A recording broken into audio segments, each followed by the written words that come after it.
White பிரிஞ்சி செஞ்சால் ஃப்ளேவரும் டேஸ்ட்டும் பர்ஃபெக்டாக வரலன்னு நினைக்கிறீங்களா? நான் சொல்கிற சில டிப்பை ஃபாலோ பண்ணி செஞ்சு பாருங்கள். சூப்பரான டெக்ஸ்சரில் நல்ல ஃப்ளேவரான பிரிஞ்சி கிடைக்கும். வாங்க எப்படி செய்யுதுன்னு பார்த்துடலாம். அதுக்கு குக்கரில் கொஞ்சம் தாராளமாக கடலெண்ணெய் சேர்த்துக்கோங்க. தாளிப்புக்கு சாகா ஜீரா, சோம்பு, 3 பிரியாணி இலை, பட்டை, லவங்கம், நட்சத்திர சோம்பு, கூடவே ஏலக்காய் 4 சேர்த்துக்கோங்க. சேர்த்து நல்லா பொரிய விடுங்க. இந்த ஸ்பைசஸ் எல்லாம் கண்டிப்பாக ஃப்ரெஷ்ஷாக இருக்கணுங்க. 4 பட்டதை நீங்கள் போட்டிங்கன்னா கண்டிப்பாக ஃப்ளேவர் நிற்காது. ஸோ ஃப்ரெஷ்ஷாக இருக்கிற ஸ்பைசஸ் சேர்த்திங்கன்னா தான் டேஸ்ட் பர்ஃபெக்டாக வரும். 2 பெரிய வெங்காயம் நீள்வாக்கில் கட் பண்ணி சேர்த்துட்டு வதக்கி விட்டுக்கோங்க. கூடவே 10 போல் பச்சை மிளகாய் சேர்த்துக்கோங்க. காரத்துக்கு நம்ம பச்சை மிளகாய் மட்டும்தான் சேர்த்துக்கிறோம்.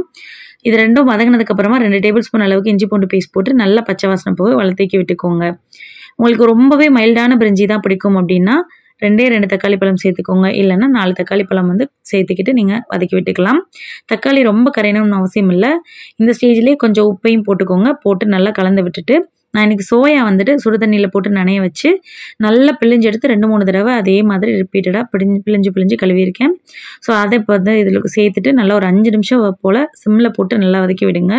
அப்போ தான் சோயாவில் கொஞ்சம் அந்த உப்போட டேஸ்ட்டும் இந்த ஃப்ளேவர்ஸும் இறங்கும். ஸோ நல்லா வதக்கி விட்டுக்கலாம். கொஞ்சம் நேரம் 5 நிமிஷம் வதங்கி வந்தாச்சுன்னா ஒரு கைப்பிடி அளவுக்கு மல்லி இலை, புதினா தழை 2யும் போட்டு நல்லா வதக்கி விட்டுக்கோங்க. 2 நிமிஷம் போல் வதக்கினதுக்கப்புறமா நம்ம ஆல்ரெடி ஊற வச்சுருந்தோம் 1 டம்ளர் அரிசியை நான் சேர்த்துக்கிறேன்.